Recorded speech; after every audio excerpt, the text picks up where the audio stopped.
படட்டும். நீதிமொழிகளின் புஸ்தகம் 21வது அதிகாரம் 31வது வசனத்தில் இவ்விதமாய் சொல்லப்பட்டு இருக்கிறது. என்ன சொல்லப்பட்டிருக்கிறதுன்னு சொன்னால்,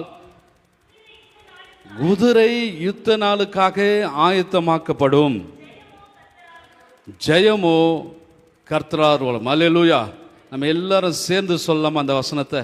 இன்னைக்கு நம்ம எல்லாரும் சேர்ந்து நீதிமொழிகளின் புஸ்தகம் 21வது அதிகாரம் 31வது வசனத்தை நம்ம எல்லாரும் சேர்ந்து உரத்த சத்தமாய் சொல்லலாமா?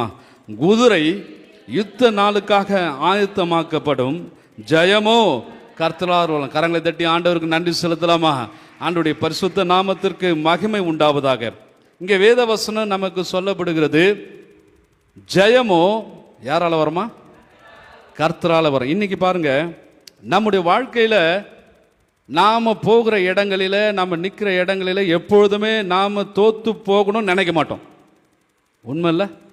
எங்கே போனாலும், எந்த இடத்துல நம்ம போனாலும், என் காரியம் எனக்கு ஜெயமாகணும், நான் போகிற காரியம் எனக்கு வெற்றியாய் முடியணும், இந்த காரியத்தில் நான் சக்ஸஸ் பண்ணிட்டு வரணும்னு சொல்லி தான் எல்லாரும் விரும்புவோம்.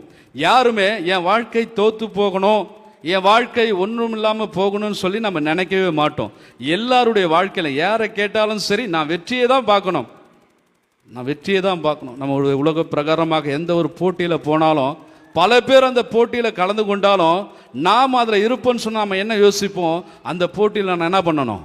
வெற்றி பெறணும். நமக்கு வேண்டியவங்க, நமக்கு உறவு, நமக்கு சொந்தம், நமக்கு நெருக்கமானவங்க எத்தனை பேர் அந்த போட்டியில் இருந்தாலும், எத்தனை பேர் அந்த போட்டியில் கலந்து கொண்டு இருந்தாலும், நாம் என்ன நினைப்போன்னு சொன்னால், எப்படியாக நான் என்ன பண்ணணும்? நான் வெற்றி அடையணும், எப்படியாக நான் என்ன பண்ணணும்? வெற்றி அடையணும்னு நினைப்பேன். ஏன்னு சொன்னால், எல்லாருடைய மனசுலையும் எல்லாரையும் விரும்புகிற காரியம் என்ன அப்படின்னு சொன்னால், நான் என் வாழ்க்கையில் வெற்றி அடையணும், என் வாழ்க்கையில் நான் வெற்றி படைக்கணும், நான் ஜெயம் எடுக்கணும் அப்படின்னு சொல்லி நம்ம எல்லாரும் விரும்புகிறோம். ஆனால் ஓடுறவங்க அத்தனை பேரும் வெற்றி பெறுறாங்களா? ஓடுறவங்க அத்தனை பேரும் வெற்றி பெறுறாங்களா அப்படின்னு கேட்டால் இல்லை.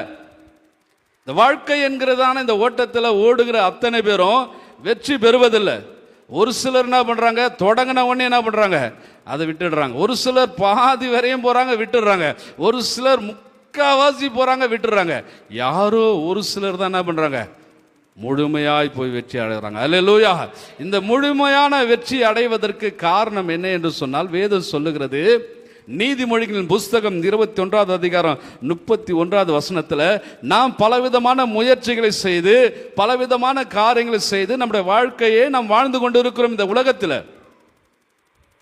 ஆனால் நாம் செய்கிற ஒவ்வொரு காரியத்திலும் நாம் வெற்றி அடைவதும், நம்முடைய காரியங்களிலே நாம் ஜெயம் பெறுவதும் நம்முடைய கைகளில் இல்லை. எத்தனை பேர் ஒத்துக்கிறீங்க? இது என் கையில் கிடையாது. என் வாழ்க்கை ஜெயமுள்ள வாழ்க்கையாய் வாழ்வதற்கு, வெற்றியுள்ள வாழ்க்கையாய் வாழ்வதற்கு என் கரங்களிலே அல்ல. யாருடைய கரத்தில் இருக்கிறது? அல்லேலூயா. கர்த்தருடைய கரத்தில் இருக்கிறது. ஜெயமோ கர்த்தரால் வரும், வெற்றி என்பது கர்த்தர் மாத்திரமே தருவார்.